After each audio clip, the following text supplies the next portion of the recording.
Apa kabar Bapak Ibu yang ada di Zoom? Saya percaya bahwa setiap keadaan, setiap situasi, semua ada Tuhan di dalamnya. Amin. Apapun keadaan, saya ulangi.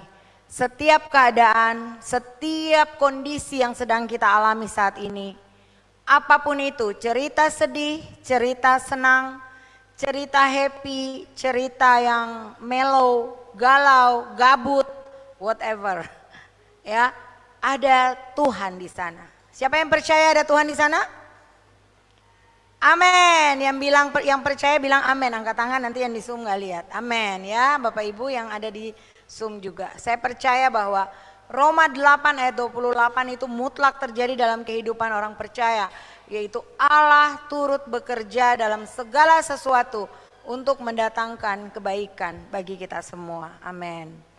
Bapak Ibu, hari ini tema yang tidak lazim selain acara Natal bulan Desember. Dan itu yang akan saya sharingkan, yaitu Dia Immanuel. Mungkin sepertinya itu terlalu Natal ya. Tapi tadi kalau Bapak Ibu ikutin kata-kata lagunya, itu sesuatu yang luar biasa. Kalau hari ini Anda sedang ada dalam pergumulan, Anda sedang ada di dalam perasaan yang keadaan, situasi yang sepertinya tidak mengenakan. Anda diperlakukan dengan tidak adil. Anda ditipu orang. Anda dihianati. Apapun, bahkan sakit yang tidak sembuh-sembuh. Anda menjadi yatim piatu secara tiba-tiba. Kemarin itu terjadi dengan teman saya yang tiba-tiba meninggal, suami istri dan anaknya itu masih muda, masih sekolah. Tiba-tiba dalam sekejap menjadi yatim piatu.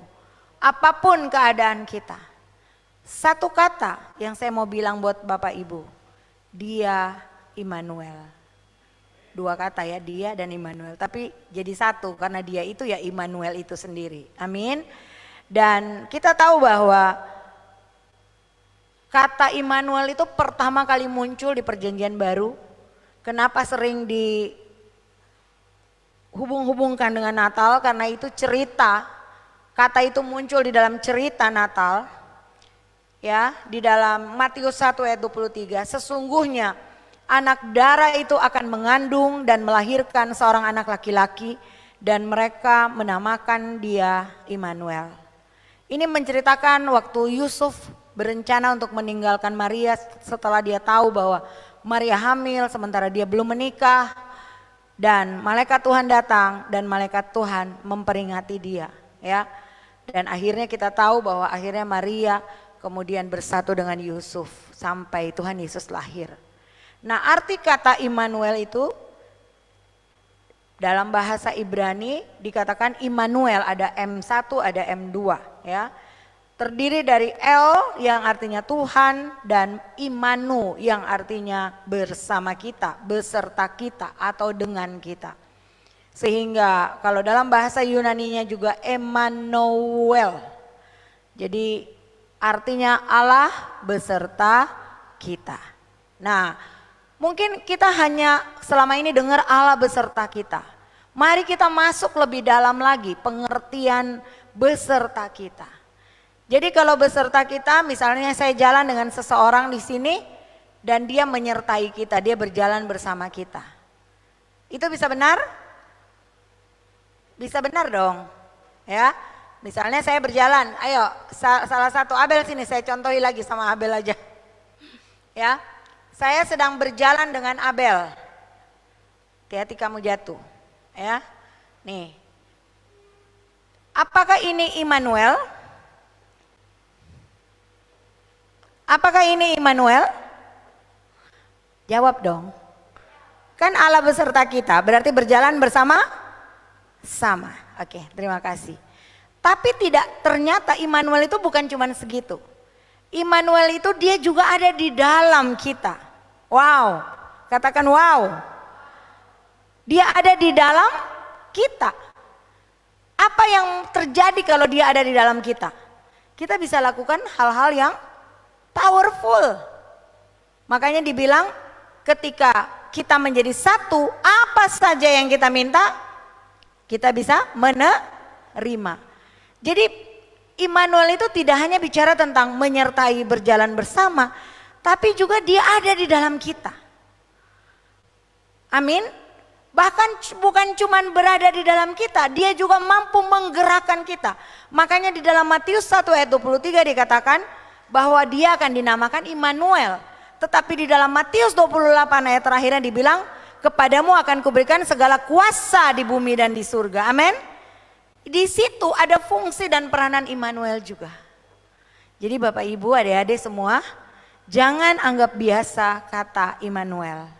Karena di situ mengandung makna yang luar biasa. Tadi dibilang dia Immanuel, tapi sebelumnya bertahan dalam kesesakan, mempunyai harapan, ya kan?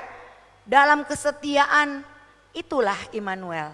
Jadi dalam Alkitab kata Immanuel itu ada 3 kali disebutkan, ya. Dalam Yesaya 7:14 dinubuatkan 700 tahun sebelum kejadian Matius 1 ayat 23. Nabi Yesaya sudah menubuatkan. Suara saya nggak kekencangan ya?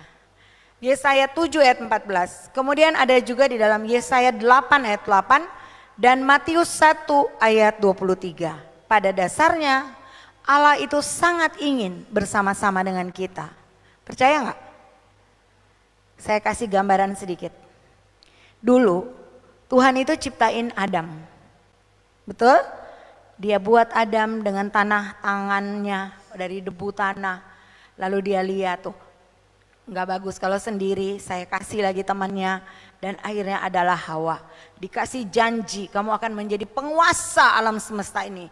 Diberi kuasa di semua jagat raya ini. Di daratan, di lautan, di udara. Ya. Tapi kemudian ketika perintah itu diberikan, dilanggar.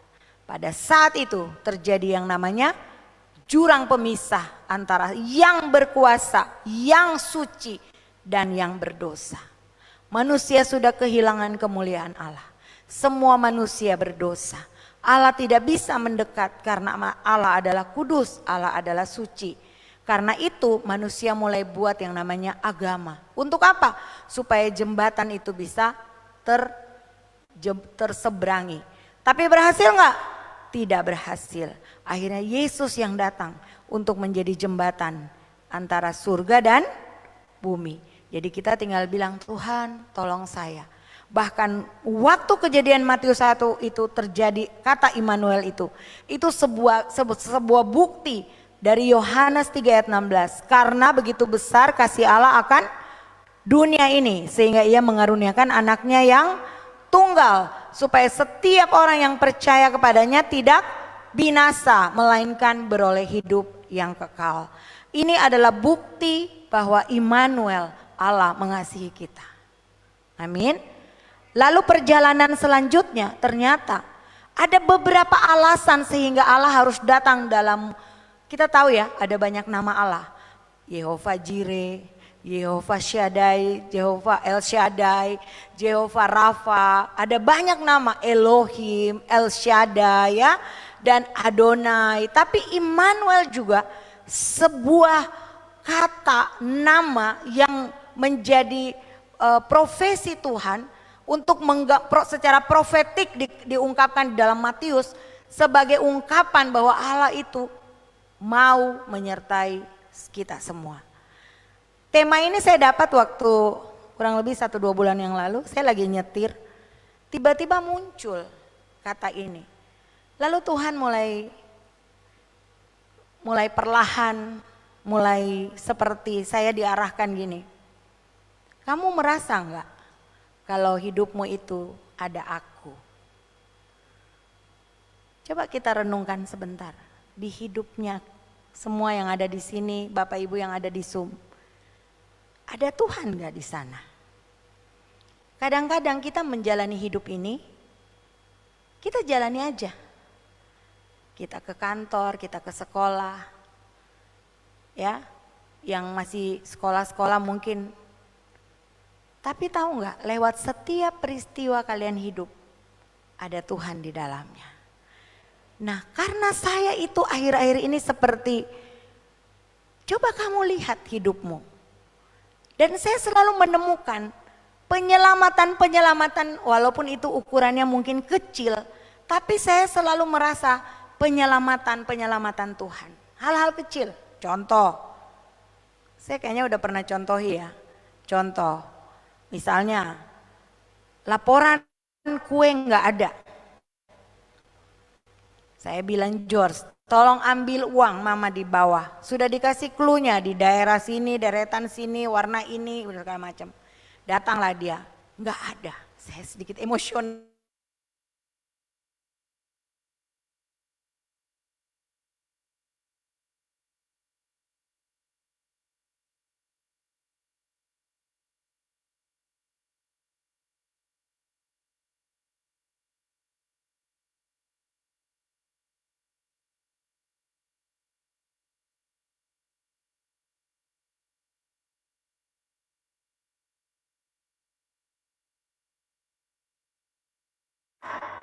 Dibeli, padahal Ibu Salma yang giliran bawa kue waktu itu. Ini kejadiannya. Terjadi apa? Penyelamatan. Kecil nggak? Kecil, tapi berharga nggak? Berharga, nggak perlu harus terjadi. Coba dipikir, kalian pasti ada hal-hal yang kayak gitu yang Tuhan luputkan. Ya, saya sama George lagi jalan, tiba-tiba ada mobil mau keluar, langsung nabrak. Ya, George turun. Saya gini, wih. Ingat surat-surat. Karena itu area dekat rumah. Tenang. Mau ribut, kita yang nanti dimasukin penjara. Ya, itu dekat. Aman. Ada masalah nggak? Enggak ada. Dia yang malah George punya motor kenain. Menurut saya, bagi saya, itu pertolongan Tuhan. Pertolongan Tuhan enggak? Pertolongan Tuhan. Kemarin saya pulang dari habis meeting, lewatin daerah Perintis. Terus ada teman mau ke arah Daeng Sarua tuh ke kanan ya. Perintis gini, terus Daeng Sarua yang arah begini ya. Lewatlah saya. Mobil kedua, saya mobil kedua, dia mobil pertama, saya di belakangnya. Tiba-tiba polisi gini. Saya berhenti. Kenapa Pak? Mana surat-suratnya Bu? Saya sudah kasih tanda, itu sudah lampu merah. Saya ambil itu, saya hati saya sudah panas. Wah ini gak bisa nih, ini dia mau ngerjain saya. Oh tidak bisa. Saya kasih, jadi sambil saya bicara saya tidak mikir kalau polisi itu punya cara kerjanya begitu. Jadi saya keluarin itu, saya lagi kasih lihat ini SIM. Saya lagi SIM-nya masih agak ribet, masih lihat ini. Tapi surat yang STNK dan semuanya dia sudah bawa. Bawa langsung ke arah pos. Oh saya turun. Dari jarak belum masuk saya sudah teriak. Mana surat-surat saya? Singkat cerita dia bilang, saya lewat lampu merah. Mari saya bicara pakai akal. Saya mobil kedua, apakah lampu hijau mobil satu, lampu merah mobil kedua? Kalau betul, mana CCTV? Tidak bisa buktikan, saya tuntut Bapak. Akhirnya Bapak yang satu bilang, tenang Bu, tenang. Tenang aja Bu, kalau masih urusan polisi tangkap, itu masih bisa diatasi. Dan akhirnya, kenapa saya begitu marah? Karena saya merasa saya tidak bersalah. Dan saya sudah berapa kali kalau kena begitu, kalau akhirnya salah, ya udah diam-diam aja. Ya, terima aja, tapi saya tidak merasa bersalah. Akhirnya dia bilang, gini Pak, mari kita bicara logika. Akhirnya dia bilang, iya juga, kan tidak mungkin. Saya mobil kedua, lampu hijau, saya jalan, saya mobil sudah lampu merah. Secepat itukah? Kan gak mungkin. Dan akhirnya bapaknya malah ngomong, tenang aja Bu. Saya juga advent. Dia tanya, Ibu pekerjaannya apa? Saya pendeta, pas ada pegang kartu pendeta. Karena itu kumpul lagi. Jadi menurut saya, itu pertolongan Tuhan.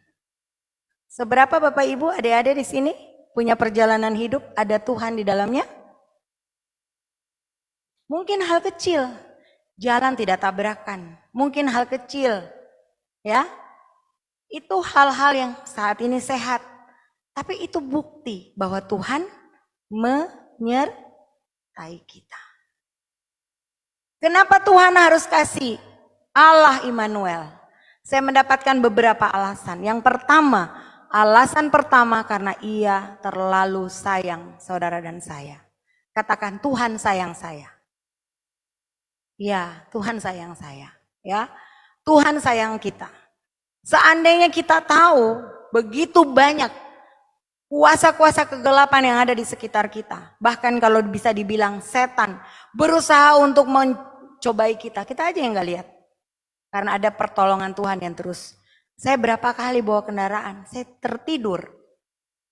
Pernah dalam perjalanan rumahnya agak jauh sampai di daerah Minasaupa, jalannya agak jauh.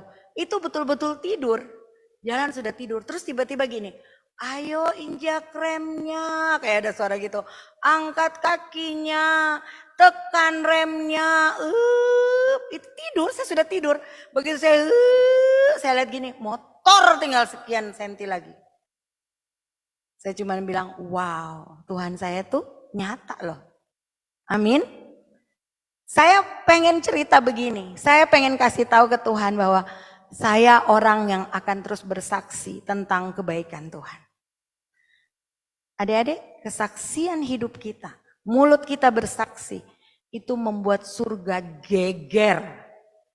Karena dia bilang gini, aku gak sia-sia, pasukanku turun untuk menolong kamu. Amin gak? Dan saya mau seperti itu. Saya mau hidup ini terus ada kesaksian. Baik kesaksian bagaimana menghandle kemarahan. Walaupun masih gagal, next harus lebih baik. Selalu ada unsur-unsur yang kita bisa pelajari. Jadi kita akan terus naik. Amin. Kita akan terus naik. Ingat loh, semua kita di sini khususnya yang pelayanan. Setiap minggu 2 kali dengar ibadah. Dengar firman. Pertanyaannya, progresnya ada enggak? Harus ada. Karena Tuhan akan melihat buah. Buah itu didapat dari progres. Apa itu progres? Kemajuan. Contoh, dulu kalau saya punya masalah keuangan, saya lari pinjam uang. Sekarang diam-diam aja doa. Pasti Tuhan buka jalan. Udah beda. Dulu kalau sakit, udah mikirnya rumah sakit. Sekarang tenang dulu, doa aja. Tuhan pasti buka jalan. Amin. Ya, kayak mama saya antara hidup dan mati, gagal ginjal, dia bisa dalam ketidaksadaran, dia bisa tiba-tiba sadar dan bilang, "Hei, apa yang kalian lagi lakukan? Saya tidak mau cuci darah. Saya tidak mau masuk rumah sakit." Ternyata dia masih ada sampai saat ini. Amin. Ayo mulai hidupmu ini bukan sekedar jalan-jalan begitu saja, ya. Tapi ini ada perjalanan yang ada cerita Tuhan di dalamnya. Amin. Yang pertama, mengapa dia Immanuel? Karena dia mengasihi saudara dan saya. Dia sangat mengasihi kita. Bayangkan, dia Bapa yang di surga. Dia Bapa yang punya semua langit dan bumi. Dia mau turun, dia mau jadi siapa? Dia mau jadi hamba. Dia mengosongkan diri. Ibu Emma lebih hebat dari dia. Dia nggak punya apa-apa. Ibu Yanti lebih hebat. Christine lebih hebat dari Tuhan Yesus pada saat Tuhan Yesus mengambil rupa seorang hamba. Ibu Dona, Moses, semua lebih hebat. Apalagi kalau lihat gaya-gaya duduk Fadil, baju baru ya Fadil, lebih hebat, ya. Lebih hebat. Tuhan Yesus apa? Diludahin, dicela. Di sini kalau ada yang diludahin boro-boro. Matius Markusnya lupa dulu, berantem dulu. Ya. Tuhan itu mengambil rupa seorang hamba. Salah satu pengrajin, dia disuruh buat perahu. Sebagai masterpiece terakhir dari sekian tahun pekerjaan sebagai pengrajin. Dia sudah mau masuk usia senja. Lalu dia bikin perahu yang sangat bagus dengan ukiran, dengan semua yang bagus. Lalu dia taruh untuk saat tiba untuk diuji coba.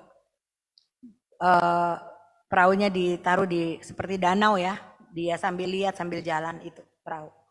Tiba-tiba terjadi gelombang, arus yang kencang. Sampai itu perahu, tiba-tiba dia kejar, dia cari, dia ikut terus, dia ikutin supaya bisa dapat itu perahu. Sampai hilang. Dia tidak dapat lagi perahunya. Lalu apa yang terjadi? Dia mulai taruh pengumuman, dicari. Yang ini, perahu yang model ini, yang model ini. Tolong itu punya saya, tolong dikembalikan. Sudah berbulan-bulan, bahkan sudah lewat tahun. Tiba-tiba tanpa disadari dia pergi di suatu kayak pameran. Dia lihat di situ ada satu tempat dengan ini kaca dan ada perahunya di situ. Dia mulai lihat dengan seksama. Dia bilang, oh that is mine, ini punya saya. Lalu dia langsung ajak ngomong sama ibu atau sama orang yang punya itu. Lalu orangnya bilang gini, no, tidak bisa. Itu sudah di tangan saya. Kalau Anda mau ambil, Anda harus bayar. Dia bilang, berapa? Dia sebutkan beberapa angka, lalu pengrajin itu pulang. Pengrajin itu mulai mengumpulkan uang. Dia mulai mengumpulkan uang, sampai jumlahnya itu cukup. Lalu dia datang, lalu dia ambil. Dia bilang, ini saya bayar, saya ambil kembali perahu saya. Lalu dia pulang sambil meneteskan air mata. Lalu dia bilang buat perahu itu, kamu akan tetap menjadi milikku walaupun kamu pernah tersesat. Cerita ini menggambarkan Tuhan Yesus dengan kita sebagai umatnya. Waktu awal dia menciptakan kita. Tapi dalam perjalanan, mungkin kita jalan ikuti dunia. Mungkin kita jalan ikuti macam-macam kemauan kita, free will kita. Akhirnya sampai pada titik kita tersesat. Tapi apa yang terjadi? Dia turun. Dia cari kita. Wow.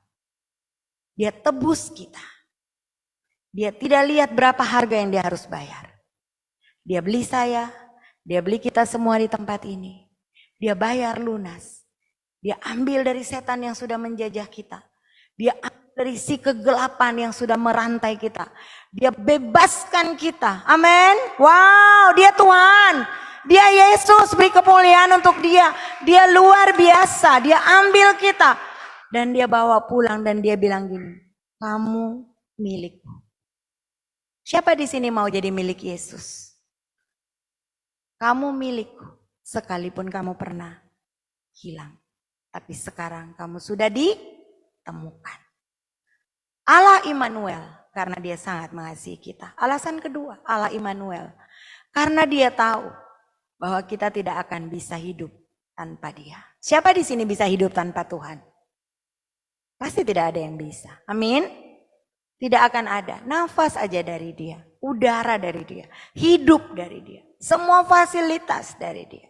Favor atau belas kasihan orang, lingkungan di sekitar kita berasal dari Tuhan.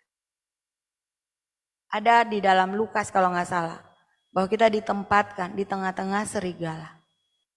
Kita domba-domba. Kita nggak akan bisa menjalani hidup ini tanpa Tuhan. Karena itu dia bilang gini. Aku nggak akan tinggalkan kamu.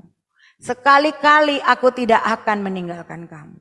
Aku akan tetap menyertai kamu. Karena aku mengasihi kamu. Alasan yang kedua, Tuhan tahu kemampuan kita. Tuhan tahu seorang Yanti itu akan seperti apa. Seorang Yoma itu akan seperti apa. Kita butuh Tuhan untuk menolong kita. Untuk mengguidance kita. Untuk menuntun perjalanan hidup kita. Amin. Karena itu kita butuh Tuhan. Salah satu cara tanda kita butuh Tuhan, kita berdoa. Di sini ada yang tidak pernah berdoa, tidak mungkin ya. Pasti berdoa. Mungkin kadang-kadang doa pribadi enggak. Akhirnya tertolong dengan apa? Doa profetik. Apalagi tertolong ya? Doa sebelum ibadah. Nah, kalau doa sebelum ibadah udah main-main, doa pribadi juga enggak ada, doa profetik sesuka hati. Ya, itu urusannya dengan Tuhan. Amin. Karena kita nggak perlu menghakimi. Roh Kudus ada di dalam hati semua kita. Ada saatnya dia undur tanpa info. Dia pergi diam-diam karena dia bilang gini, aku panas di dalam hati orang ini. Orang ini hatinya penuh dengan kepanasan, emosional, tidak dengar-dengaran, suka melawan. Aku kepanasan, aku nggak betah, aku mau pergi aja. Orangnya sepertinya baik-baik, bergaya, sepertinya normal-normal. Padahal dia tidak tahu. Roh Kudus sudah undur dari dia. Hasilnya apa? Lihat beberapa tahun lagi. Seperti sisa-sisa kehidupan ketika kita putus dari Tuhan. Pohon itu gak langsung mati. Tapi tunggu beberapa waktu lagi. Kita akan lihat hasilnya seperti apa. Amin. Hal yang ketiga, kita Kenapa harus ada dia Immanuel? Karena ternyata Tuhan itu sangat ingin untuk berada bersama-sama dengan kita. Yohanes 14, di mana aku pergi untuk menyediakan tempat. Supaya apa? Supaya di mana kamu berada, aku di mana aku berada, kamu pun berada. Ya, di rumah Bapakku, dan apabila aku telah pergi ke situ aku menyediakan tempat bagimu, aku akan datang kembali dan membawa kamu ke tempatku supaya di tempat di mana aku berada, kamu pun berada. Tuhan Yesus ingin forever love, tetap forever in love with us. Tuhan ingin everlasting love dengan kita. Tuhan ingin cinta yang abadi dengan kita. Yang sampai ke kekekalan. Yang gak cuman berumur seumur dunia. Amin. Secinta-cintanya kita di dunia dengan siapapun itu. Tidak mungkin orang itu meninggal kita ikut. Ya. Tetapi Tuhan, dia akan terus ikut kita sampai abadi. Dia ingin kita bersama-sama dengan dia. Teman-teman, jangan anggap enteng kasih Tuhan. Satu waktu semua kasih itu akan dihitung. Dan ketika kita melihat bahwa kita tidak pernah merespon, saat itu kesedihan yang tidak ada bisa digambarkan. Karena apa? Karena kita main-main dengan kebaikan Tuhan. Main-main dengan kasih Tuhan. Hal yang ketiga, Tuhan ingin supaya di mana Tuhan berada, kita juga berada. Dan hal yang berikut, yang terakhir. Kenapa dia Immanuel? Karena dia ingin memberikan kita reward. Dia ingin memberikan kita hadiah. Dia ingin memberikan kita kehidupan yang kekal. Amin. Dia ingin memberikan kita segala yang terbaik. Karena itu dia menyertai. Ya, dia menyertai perjalanan hidup kita. Mulai dari hari ini sampai selama-lamanya. Ingat, Tuhan tidak bekerja hanya secara lahiriah.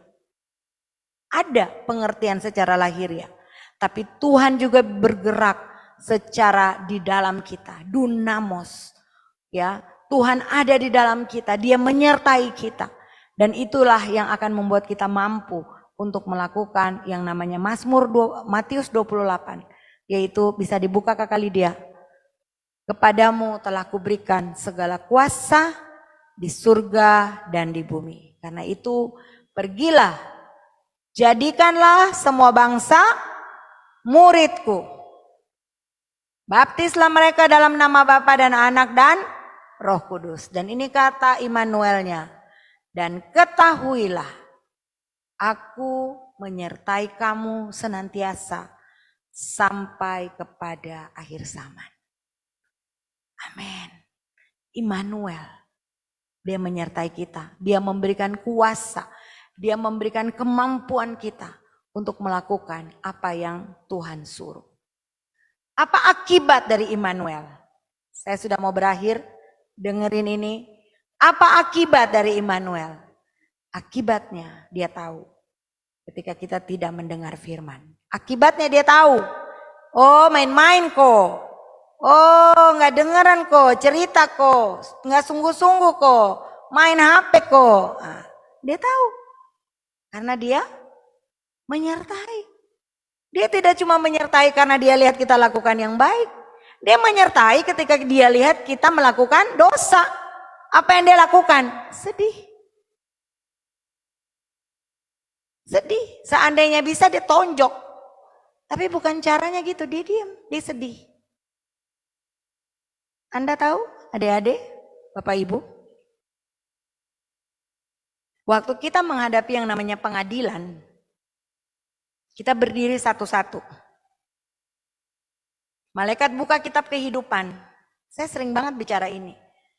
Biar ada takut akan Tuhan. Dan apa yang terjadi? Situasi ini akan terlihat. Semua kita, misalnya contoh hari ini, Keke yang lagi dipanggil ini kita lagi sudah terakhir di kekekalan. Apa yang Keke lagi pikirkan? Itu kelihatan semua di layar. Dan Anda bayangkan dinonton dari semua generasi.